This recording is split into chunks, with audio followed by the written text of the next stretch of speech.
এমন একটা যুগ চলে গেছে, সময় চলে গেছে, যে সময় তোমার কোনো নামগন্ধ ছিল না, তোমার জন্মই হয়নি দুনিয়াতে, তুমি পৃথিবীতে আসো নাই, তোমার নামও ছিল না দুনিয়াতে। আমি আল্লাহ তোমাকে তোমার মায়ের গর্ভে, তোমার বাপের ঔরসে আমি তোমাকে দুনিয়ায় পাঠিয়েছি। এই পাঠানোর মূলে আমি আল্লাহ। এখন এই জায়গায় মতভেদ, কেউ কেউ নাকি বলেছে মানুষ নাকি বানর থেকে তৈরি। এটাও নিয়ে খুব গবেষণা হয়, চিন্তা ভাবনা আলোচনা হয়। মানুষ বানর থেকে তৈরি। সারা পৃথিবী আল্লাহ করেছেন। এই আকাশ, এই চন্দ্র, সূর্য, তারকারাজি, যা কিছু দেখতে পাই, পাহাড় পর্বত, নদ নদী, সব বানালেন আল্লাহ। আর মানুষকে বানালেন বানর থেকে হলো, মানুষকে আল্লাহ বানাতে পারলো না। কি ধৃষ্টতা, কি রকম বুদ্ধির কথা! আল্লাহ হেফাজত করুন। আমাদের ছেলেরাও কিছু আছে এরকম, আমাদের দেশের ছেলেরা কিছু শিক্ষিত আছে, অশিক্ষিত আছে। কোনো পাল্লায় পড়ে কোনো বুদ্ধিজীবীদের শিবিরে গিয়ে তারা এরকম বোঝে, হ্যাঁ হ্যাঁ মানুষ সব বানর থেকেই আমরা হয়েছি, আমাদের পূর্বপুরুষ বানর। বিজেপিরা বলতেছে মুসলমানদের পূর্বপুরুষ হিন্দু, আর আমাদের মুসলমানের কিছু ছেলে তাদের সাথে তাল মিলিয়ে যেন বলতে চাচ্ছে মুসলমান মানুষের পূর্বপুরুষ বানর। আমরা কিন্তু তা বলিনি, কোরআন তা বলেনি। বিশ্বের শ্রেষ্ঠ ধর্মগ্রন্থ জ্ঞানভাণ্ডার, যার নাম কোরআন, কোরআন বলছে মানুষ তৈরি হয়েছে, মানুষ তৈরি হয়নি, মানুষকে আমি আল্লাহ সৃষ্টি করেছি। কিরকম?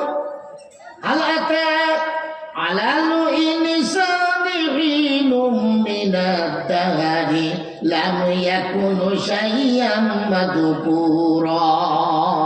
মানুষ, তোমার তো একদিন কোনো অস্তিত্ব ছিল না পৃথিবীর মাটিতে। কারোর যদি বয়স 40 হয়, পিছন দিকে 41 বছর ফিরে যাও, এর কোনো অস্তিত্ব দুনিয়াতে ছিল না। আবার 20 বছর পরে যখন 60 হবে, 65 হবে, দুনিয়া থেকে মরে যাবে, তারপরেও তার কোনো নামগন্ধ থাকবে না। মাঝখানে এ হায়াত আমি আল্লাহ পাঠিয়েছি। আমি তোমাকে বানর থেকে তৈরি করিনি, আমি তোমাকে শুয়োর থেকেও তৈরি করিনি, হনুমান থেকেও তোমাকে তৈরি করিনি। আমি আল্লাহ নিজ হাতে আমি আল্লাহ তোমাকে তৈরি করেছি। আল্লাহ রাব্বুল আলামিন বলেন, আনতুম আশাদ্দু খালকান আমিস সামাউ বানাহা রাফা'a সামকাহা ফাসাওয়াহা ওয়া আগতাশা লাইলাহা ওয়া আখরাজা দুহাহা ওয়াল আরদা বা'দা যালিকা দাহাহা। আল্লাহ রাব্বুল আলামিন বলেন, তোমাকে বানানো কঠিন মানুষ, তোমাকে বানানো কঠিন না আকাশ বানানো কঠিন? একটু উত্তর দেবেন। আল্লাহ প্রশ্ন করছেন, আচ্ছা বান্দা, তুমি তো বলতো মানুষকে আল্লাহ সৃষ্টি করেনি, মানুষ বানর থেকে হয়েছে। আচ্ছা বলো তো, মানুষ বানানো কঠিন না আকাশ বানানো কঠিন? আমরা একটু কথা বলি, কোনটা কঠিন হবে বলে? মাথার উপর যে বিশাল আকাশ, এই আকাশ বানানো কঠিন না মানুষ বানানো কঠিন? উত্তর দিতে পারবেন না এত সহজে।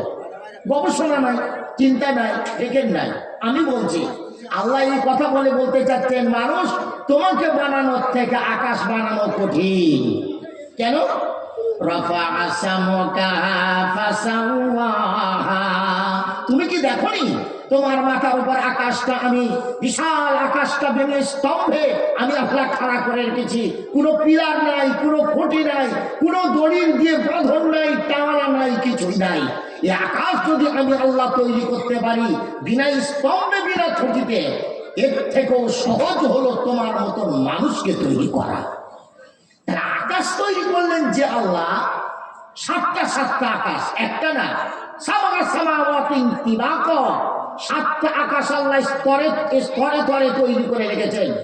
সে আল্লাহ মানুষ তৈরি করতে পারলেন না, মানুষ বানর থেকে হলো, এই ধারণা পাল্টাতে হবে। নামাজ পড়েও জান্নাতে যেতে পারবেন না, রোজা রেখেও জান্নাতে যেতে পারবেন না, যদি সহি আকীদা আল্লাহর প্রতি আপনার না থাকে। আল্লাহ রাব্বুল আলামিন বলেন, খালাকাল ইনসানা মিন সালসালিন কাল ফাখখার ওয়া খালাকাল জান্না মিন মারিজিম মিন নার। মানুষকে সৃষ্টি করেছি আমি আল্লাহ শুকনো খনখনে মাটি থেকে তৈরি করেছি, আর জিনকে তৈরি করেছি আগুন থেকে। এখানেও কিছু শিক্ষিত ছেলেদের প্রশ্ন, জিন আবার কি? যাকে চোখে দেখি তাকে বিশ্বাস করি, যেটা চোখে দেখিনি সেটা বিশ্বাস করিনি। জিন আমি মানিনি, জিন আছে বলে আমরা বিশ্বাস করিনি। শুধু মানুষ আর মানুষ, জীবজন্তু যা আছে দেখি, তাছাড়া আমরা কিছুই দেখতে পাইনি, বিশ্বাসও করবো না। এখন আপনাদের কাছে প্রশ্ন করছি, জিন বলে কেউ আছে কি? বিশ্বাস করেন? কথা বলো। জিন নাই? মাথা নাড়ছেন কেন? জিন নাড়ুন না। জিন আছে না নাই? বিশ্বাস করেন? জিন হলো একটা সম্প্রদায় মানুষের মতন। আল্লাহ কোরআন বলেছে জিনের নামে তো একটা সূরা নাযিল হয়েছে। সূরা জিন বলে একটা সূরা কোরআনে এসেছে, 114টা সূরার মধ্যে একটা সূরার নাম হলো সূরা জিন। কুল উহিয়া ইলাইয়া আন্নাহু ইসতামা নাফারুম মিনাল জিন্নি ক্বালু ইন্না সামি'না কুরআনান আজাবা। আল্লাহর নবী এক আরবের এক ওয়াদিতে রাত কাটালেন। আল্লাহ নবী সাল্লাল্লাহু আলাইহি ওয়াসাল্লাম তাহাজ্জুদে উঠে নামাজ পড়ছেন, লম্বা নামাজ, তেলাওয়াত করছেন কোরআন। একদল জিন যেতে যেতে দাঁড়িয়ে গেল। তাফসীরে এসেছে, কোরআনে এসেছে, একদল জিন যেতে যেতে দাঁড়িয়ে গেল। আল্লাহর নবী উঠে কোরআন শুনলেন। সুবহানাল্লাহি ওয়া বিহামদিহি। কোরআন তো এমনি শুনতে ভালো লাগে, ভালো কণ্ঠে পড়ুক আর মোটা কণ্ঠে পড়ুক, শুনতে ভালো লাগে। আবার কোরআন যার উপরে নাযিল হয়েছেন, নবী মুহাম্মদ সাল্লাল্লাহু আলাইহি ওয়াসাল্লাম, তিনি তেলাওয়াত করতেছেন, যেন কলিজায় ঢুকে যাচ্ছে। জিন জাতি কোরআন শুনল, শোনার পরে ফিরে গেল তাদের জাতির কাছে, সম্প্রদায়ের কাছে, গিয়ে বলছে, কোরআন নকল করছেন আল্লাহ তাদের কথাটা, ইন্না সামি'না কুরআনান আজাবা। এ আমাদের সম্প্রদায় জিন জাতি শোনো, একজন মানুষের মুখে আমি কোরআন তেলাওয়াত শুনলাম, যে কোরআনটা এমন কোরআন শুনেছি যে আশ্চর্য ধরনের, জীবনে কোনোদিনই এইরকম কোরআন, এইরকম তেলাওয়াত, এইরকম কবিতা আমরা কোনোদিন শুনিনি। সেই জিন জাতি তাদের সম্প্রদায়কে নিয়ে ফিরে এলো। আল্লাহ নবীর কাছে এসে তারা কালমা পড়ে মুসলমান হয়ে গেল। জিন জাতির মধ্যে একটা সম্প্রদায় আছে মুসলমান এবং ঈমানদার, যারা নামাজ পড়ে, রোজা রাখে, আল্লাহ রাসূলে তারা বিশ্বাস করে। সুতরাং জিন একটা সম্প্রদায় আছে। আমি এক ভদ্রলোককে জানতাম, তিনি খুব ভালো ধরনের একজন বুদ্ধিজীবী মানুষ। তিনি ভূতও বিশ্বাস করে না, জিনও বিশ্বাস করে না। তবে ভূত বলে কিছু নাই, এটা একবারই সত্য কথা। ভূত একটা মিথ্যা শব্দ, কিভাবে তৈরি হলো, কে বানালো আল্লাহ জানে। একটা মিথ্যা শব্দ, ভূত মিথ্যা শব্দ, কিন্তু জিন মিথ্যা নয়। তিনি সব বিশ্বাস করেন না। ওনারই গ্রামে এক মাদ্রাসা, বাড়িপুর থানায়। মাদ্রাসার ছাত্ররা তখন বোর্ডিং ছিল না, বাড়িতে বাড়িতে ভাত খেয়ে আসতো। এখন লজিক বাড়িতে ভাত খেতে গেছে, রাতের বেলা একটা ছেলেকে জিনে ধরেছে। উনি বাইক নিয়ে আসতেছে। উনি জিন বিশ্বাস করে না, কোনোদিন নামাজ পড়ে না, ধর্মও মানে না। জিজ্ঞাসা করলেন কি হয়েছে ছেলেটা? একটা ছেলে বলছে কি জিনে ধরেছে। বলে এর মাথা খারাপ হয়ে গেছে, হসপিটালে নিয়ে যাও।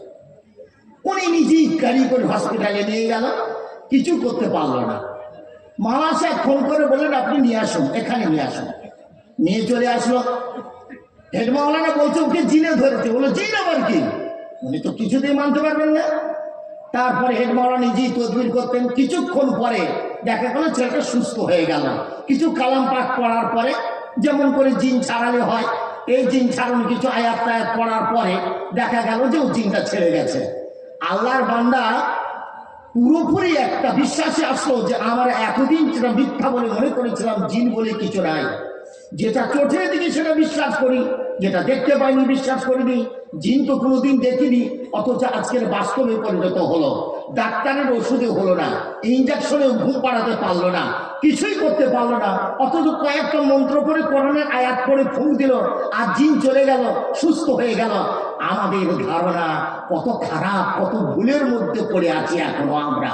আল্লাহর বান্দা শেষটায় নামাজি হয়ে, তিনি অল্প বয়সেই মারা গেলেন যদিও, কিন্তু নামাজি পড়ে নামাজি হয়ে মারা গেলেন। জিন বলে একটা সম্প্রদায় আছে। আল্লাহ বলছেন ইন্না খালাকনাল ইনসানা মিন صلصال كالفخار وخلق الجن من مارج من نار সৃষ্টি করেছে মানুষকে শুকনো খনখনে মাটি থেকে। আমি আল্লাহ ওই শুকনো খনখনে মাটিতে পানি দিয়েছি, তার থেকে খনির বানিয়েছি, তার থেকে মানুষের কাঠামো তৈরি করেছি, পুতুল তৈরি করেছি, তারপরে আমি আল্লাহ তাতে আমার রূহ দিয়েছি, আমি তাতে জীবন দিলাম। জীবন দেওয়ার পরে আল্লাহর বান্দা খাড়া হয়ে উঠল, যার নাম হলো হযরতে আদম আলাইহিস সালাতু ওয়াস সালাম। জীবনটা কি? আশ্চর্য হবেন, জীবনটা কি, কাকে বলে জীবন? আজ বৈজ্ঞানিকরা, গোটা পৃথিবীর শ্রেষ্ঠ শ্রেষ্ঠ বৈজ্ঞানিকরা, তারা ইতিমের মতন ঘুরতেছে, সারা দুনিয়ায় গবেষণা করতে করে চলেছে। মাথায় তাদের তেল দেওয়ার সময় নাই, মাথার চুল কাটার সময় নাই, নিজের গোপ বড় হয়ে যাচ্ছে, দাড়ি বড় হচ্ছে, সেটার সময় নাই। কি গবেষণা? দুটি জিনিস, তিনটি জিনিস। একটা হলো জীবন। জীবন কোথা থাকে? আত্মা কি? রূহ কি? জীবের জীবনটা কি? থাকে কোথায়? কালার কি? ওর রূপ কি?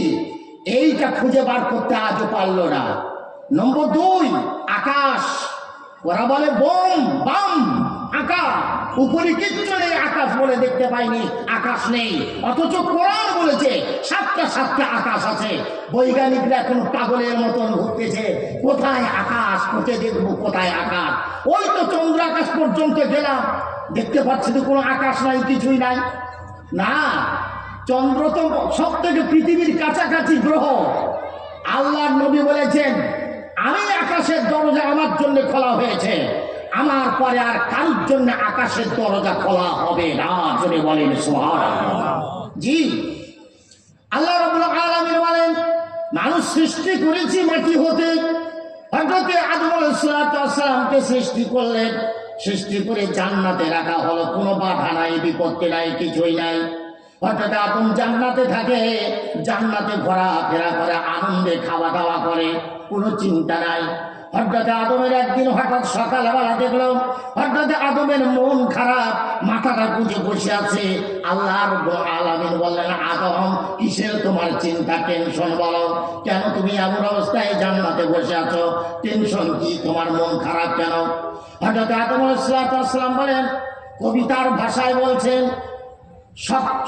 সুজন প্রভাতি বিরোহী আদম খোদারে ডাকিয়া কয়, একাকী জীবন বেহেশতে ভালো নাহি লাগে দয়াময়।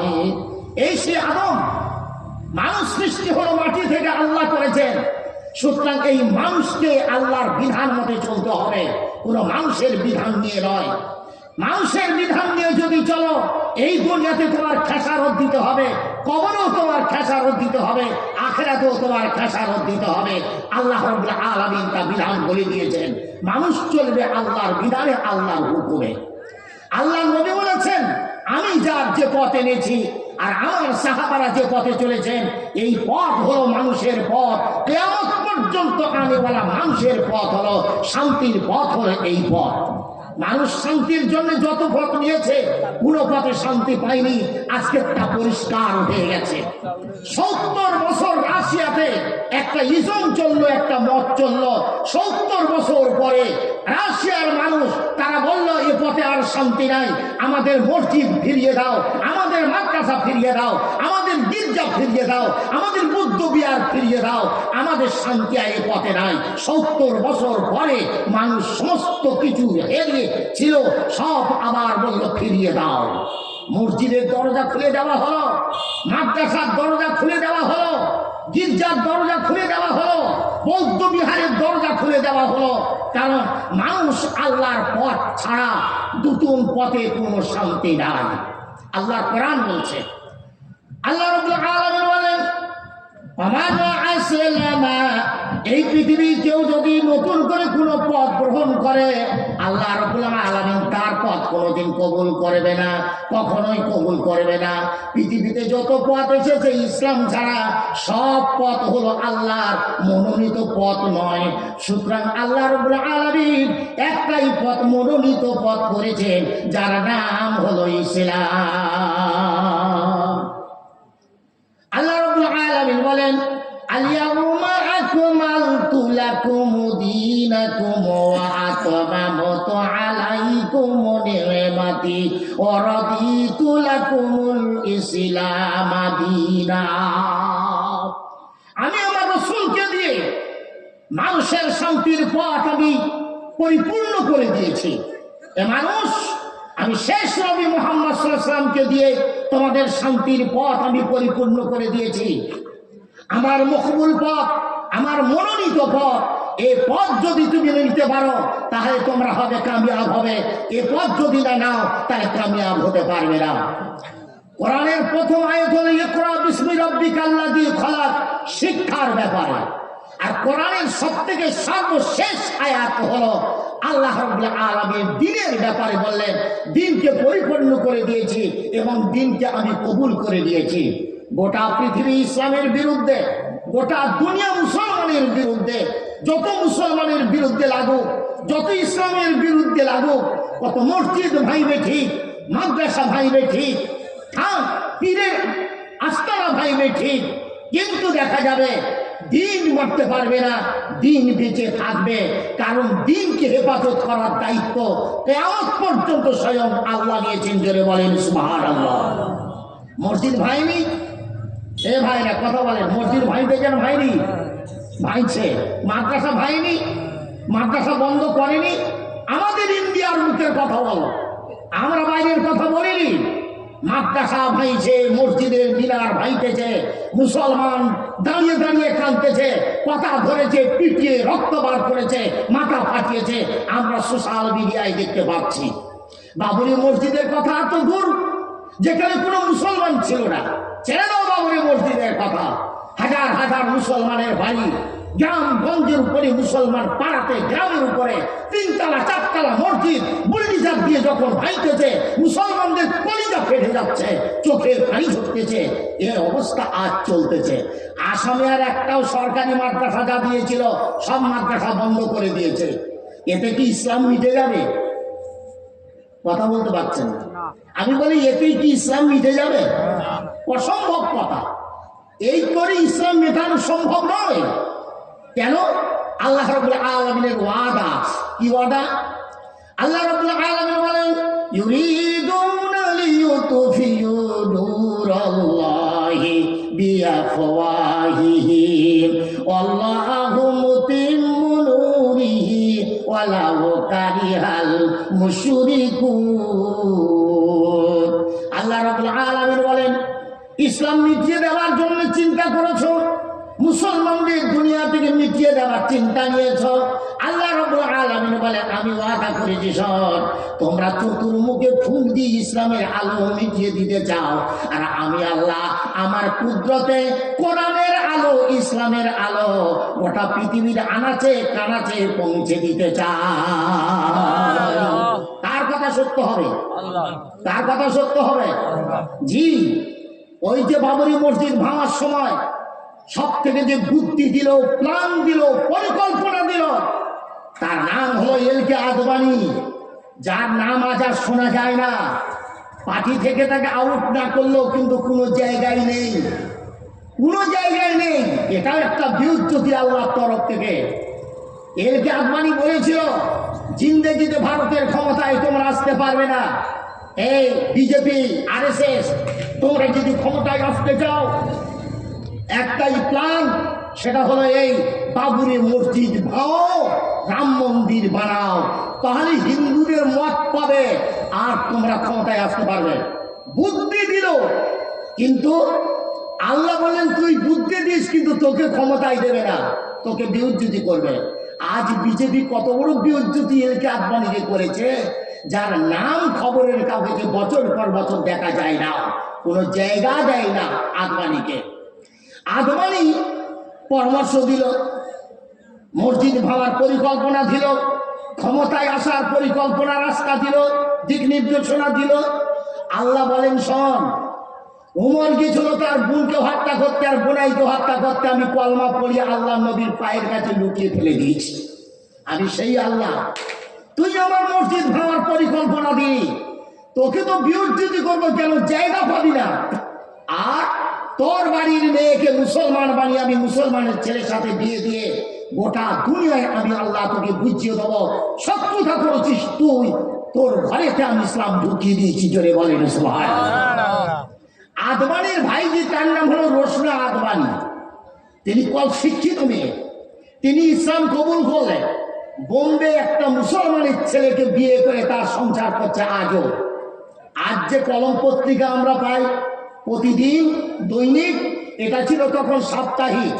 সেই সাপ্তাহিক কলম পত্রিকায় লেখা হলো, হেডিংতে ফার্স্ট পেপারে হেডিংতে লেখা হলো, আর কোনো চিন্তা নাই, আর কোনো মুসলমানের ভয় নাই, কারণ এলকে আদবানি এখন মুসলমানদের বেই হয়ে গেছে।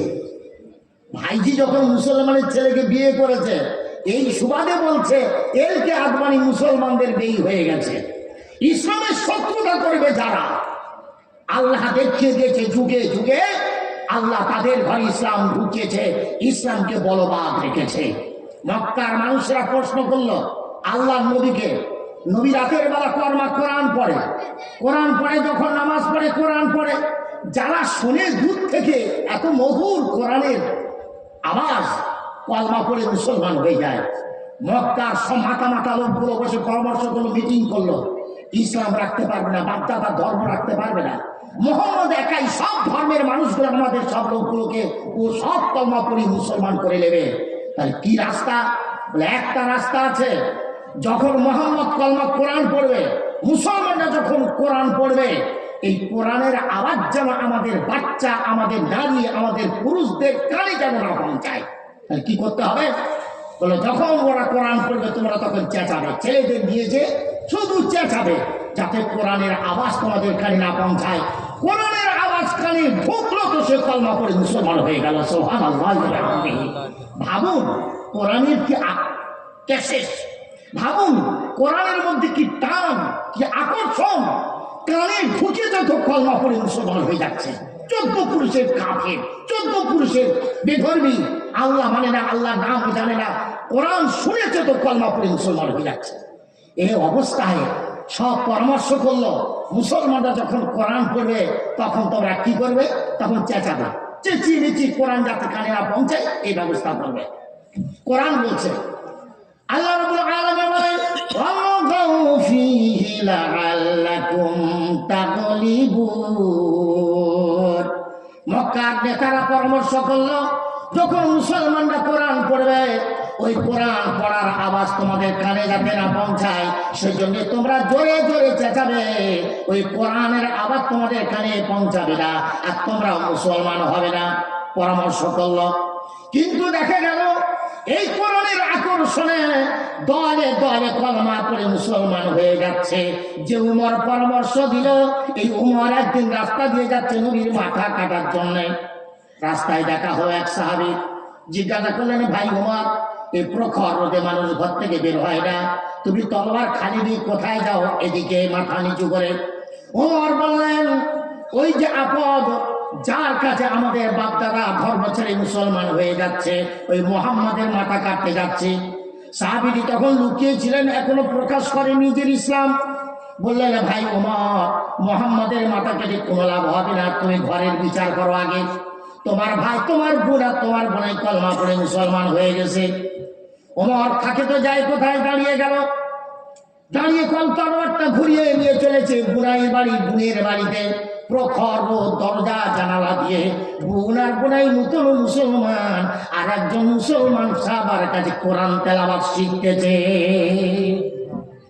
এক লাঠি দিল, দরজা ভেঙে গেল। বোন বুঝতে পেরেছে আমার উমার ভাই ছাড়া কেউ না, মনে হয় উমার আমাদের খবর শুনে ঘরে এসেছে আমাদের মার্ডার করার জন্য। বোন দাঁড়িয়ে গেল, তাড়াতাড়ি কোরআনটা এক জায়গায় লুকিয়ে দিল। আমরা মরি কিন্তু আল্লাহর কোরআন যেন বিউজ্জতি না হয়। ওরে মুসলমান, এটাই ছিল মুসলমানের কাজ।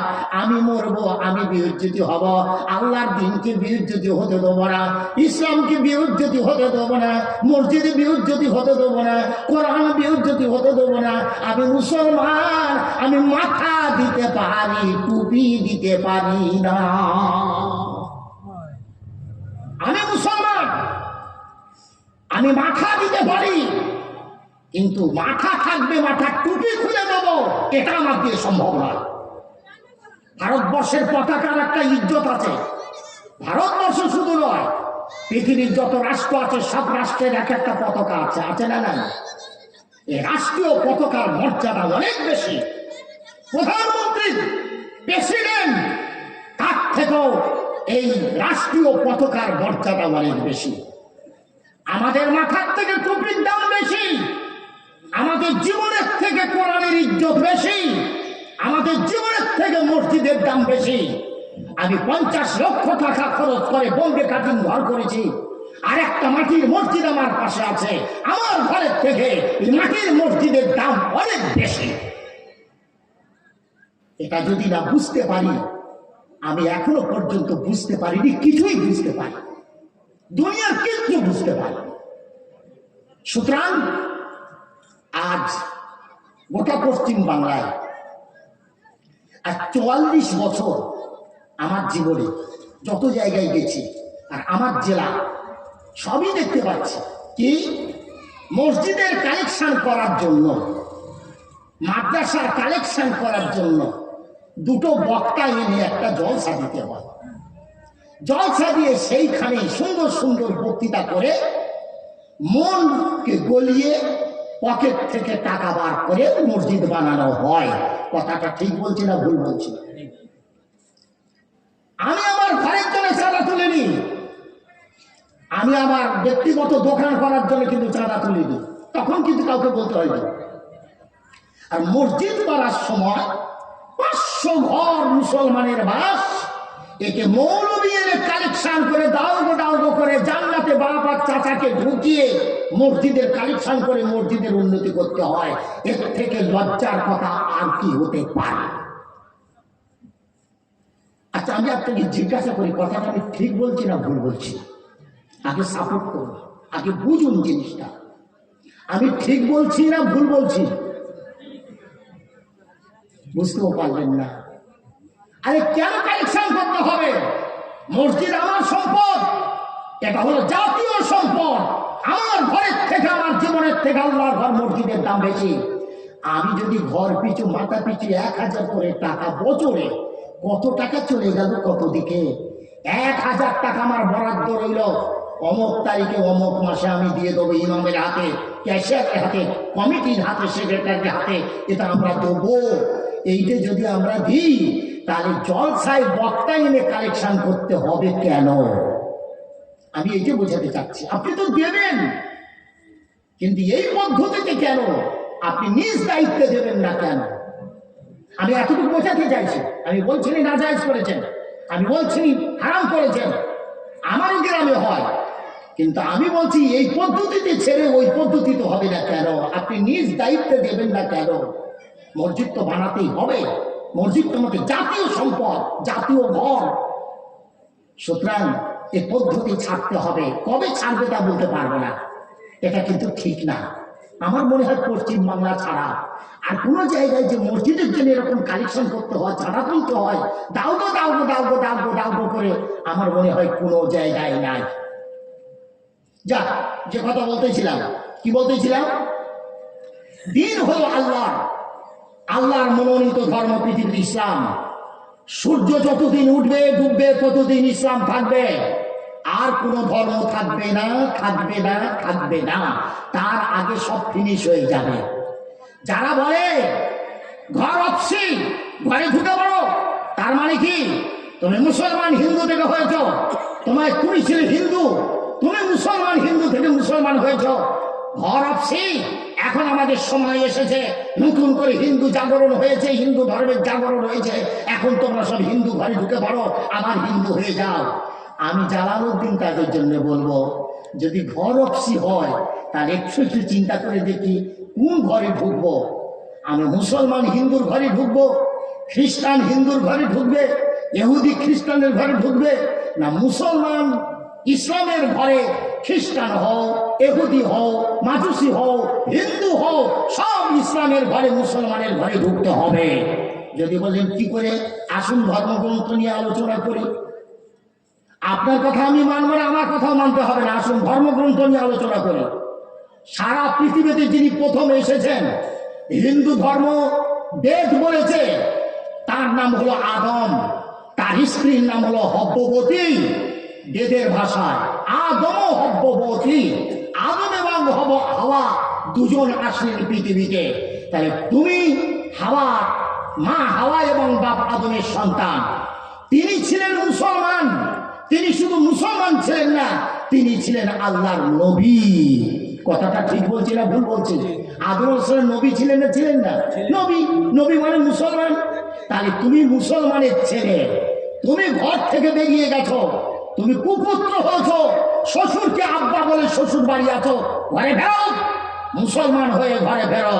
তুমি মুসলমানের সন্তান, তুমি নবীদের সন্তান। এসো কোরআন কি বলতে শোনো।